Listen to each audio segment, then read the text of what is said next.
Raisi wa Marekani Dr. Donald Trump amepokea zawadi rasmi ya kutoka kwa nguli na gwiji wa soka ulimwenguni Cristiano Ronaldo, ambayo ina ujumbe wa kuadhimisha amani ulimwenguni. Watu wengi wametafsiri kwa namna tofauti, kila mmoja akiwa na mapokeo yake, lakini wengi wameutafsiri ujumbe huo kama sehemu ya kumkumbusha Donald Trump akiwa rais wa Marekani na kama taifa ambalo lina nguvu ulimwenguni, ya kwamba kuna uhitaji wa kuweza kurejesha amani ambayo imepotea katika mataifa mbalimbali hivi sasa. Kama utakuwa mfuatiliaji vizuri, sasa hivi kumekuwa na mgogoro mkubwa kati ya Irani na Israeli.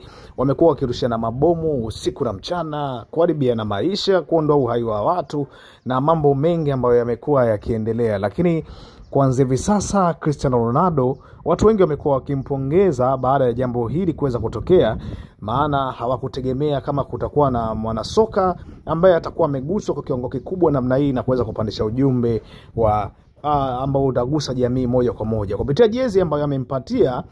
Donald Trump ina ujumbe ambao umesomeka kama playing for the world peace, yani tuombe amani ya ulimwengu. Kwa hiyo ametambua kwamba kuna changamoto ya amani hivi sasa, kwa hiyo kuna umuhimu mkubwa kuweza kuirejesha amani ambayo imepotea. Na kama Donald Trump ni rais wa Marekani, basi taifa lake ni kubwa na ana ushawishi mkubwa ulimwenguni, hivyo anaweza kuchochea amani ikaweza kurejea tena na maisha yakaweze kurudi kama kawaida. Lakini wengine ambao upande wa pili wametafsiri kama sehemu ya kuunga mkono yale mashindano ambayo yanaendelea. Kama unavyofahamu sasa hivi kule nchini Marekani kumekuwa na mashindano makubwa ambayo yanaendelea ya vilabu ambayo yanafanyika kule. Kwa hiyo amekuwa akiunga mkono labda kwa sababu kuna mataifa mbalimbali ambayo yanaenda kujumuika huko.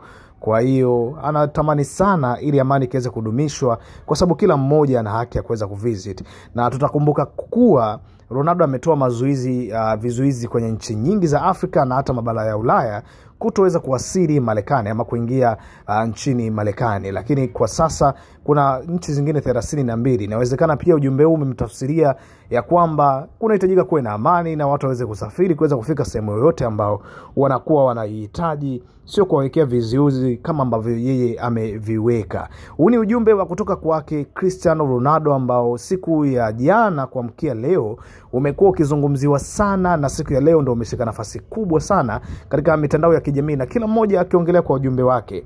Katika sehemu ya comment nitapata kusikia wewe umelipokeaje jambo kama hili. Mimi naitwa Dr. Mateka, bye bye mpaka pale wakati mwingine. Special message to President Donald J. Trump, playing for peace. Oh, I like that. Playing for peace. Playing for peace. Yeah, let's put that up. Okay. Then you can. That's great.